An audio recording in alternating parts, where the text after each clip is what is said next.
श्रीमद् भागवत गीता चतुर्थ अध्याय दिव्य ज्ञान श्लोक नंबर 3। सह एव अयं मया ते अद्य योगः प्रोक्तः पुरातनः भक्तः असि मे सखा च इति रहस्यं हि एतत् उत्तमम्।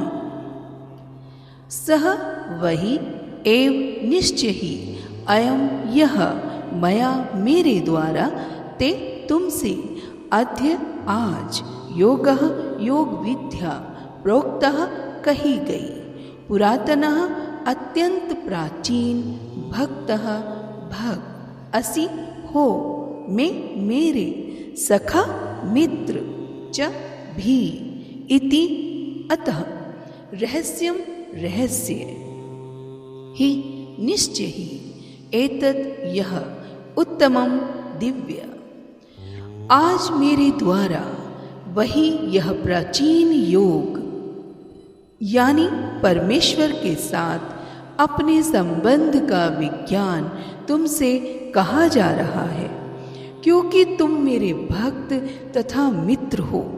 अतः तुम इस विज्ञान के दिव्य रहस्य को समझ सकते हो।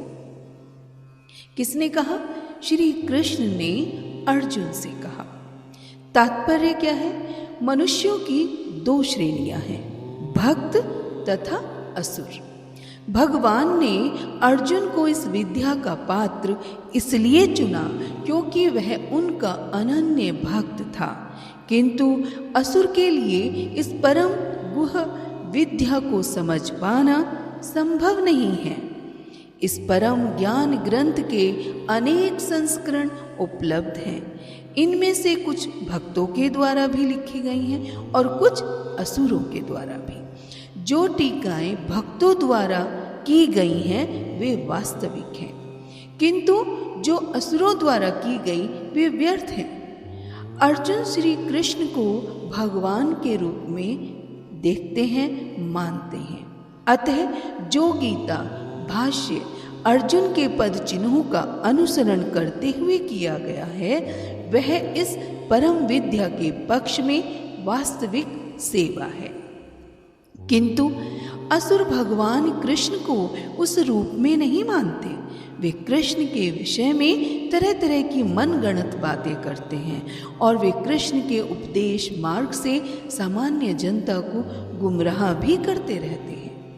ऐसे कुमार्गों से बचने के लिए यह एक चेतावनी है। मनुष्य को चाहिए कि अर्जुन की परंपरा का अनुसरण करे और श्रीमद् भागवत गीता के इस परम विज्ञान से लाभान्वित हो।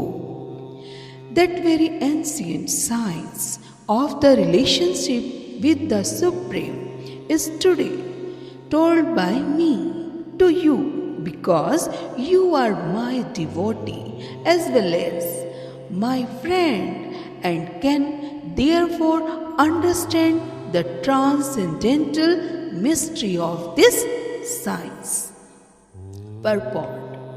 There are two classes of men, namely the devotees and the demon. The Lord selected Arjuna as the recipient of this great science owing to his being a devotee of the Lord. But for the demon, it is not possible to understand this great mysterious science. There are a number of editions of this great book of knowledge. Some of them have commentaries by the devotees, and some of them have commentaries by the demons. Asuri. Commentation by the devotees is real, whereas that of the demon is useless. Arjuna accepts Shri Krishna as the Supreme Personality of Godhead. And any commentary on the Gita following in the footsteps of Arjuna is real devotional service to the cause of this great science. The demonic, however, don't accept Lord Krishna as he is.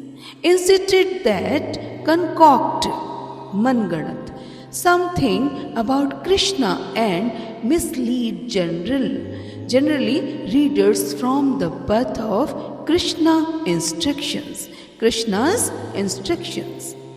Here is a warning about such misleading paths. One should try to follow the disciplic succession from Arjuna and thus be benefited by this great science of Srimad Bhagavad Gita.